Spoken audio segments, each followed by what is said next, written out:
Stella et Ella, la poupée qui a voyagé à travers les étoiles.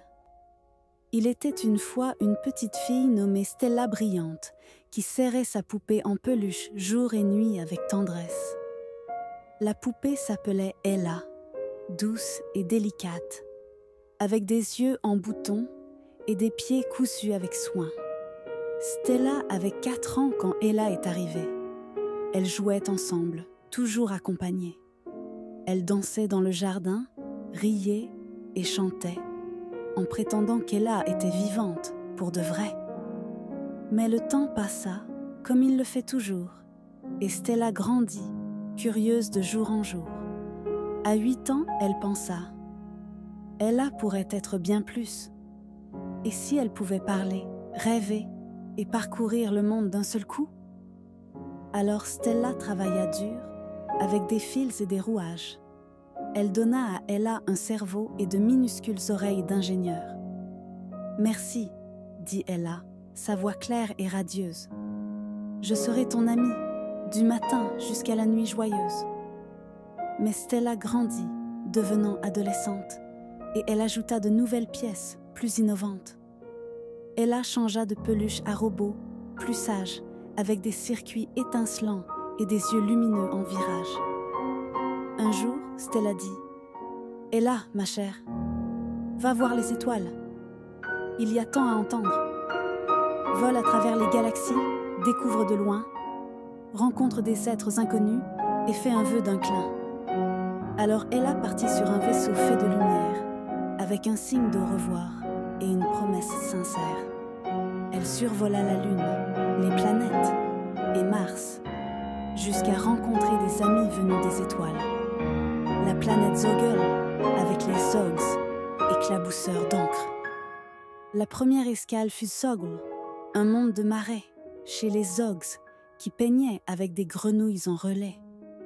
Ils éclaboussaient, dessinaient des cartes dans le ciel et peignaient les planètes avec un regard solennel. Un Zog nommé Tipi tapota sur l'écran d'Ella. « Tu as besoin d'une carte mémoire pour saisir ce que je vois. » Il lui offrit un cadeau, un cristal si clair.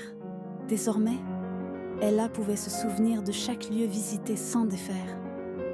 Avec reconnaissance dans sa voix et de la joie en son cœur, Ella sourit largement.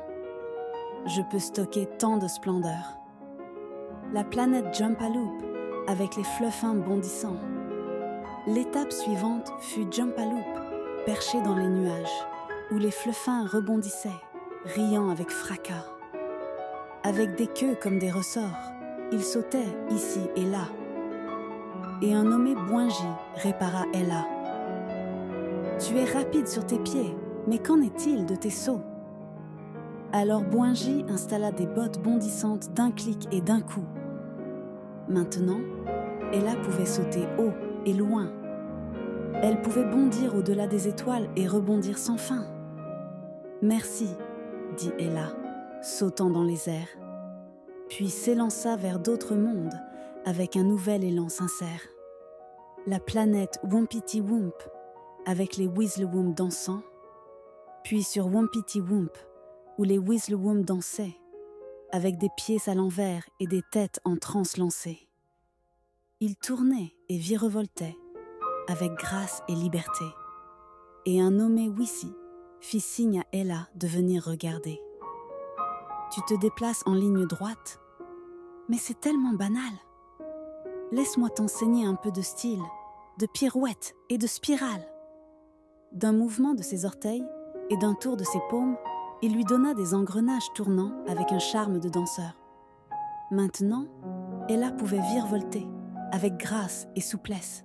« Merci, » dit-elle, dansant des cercles en liesse. La planète Glottopia, avec les globes scintillants. Ensuite, ce fut Glottopia, un monde étincelant, où les globes brillaient de leurs mains crépitants.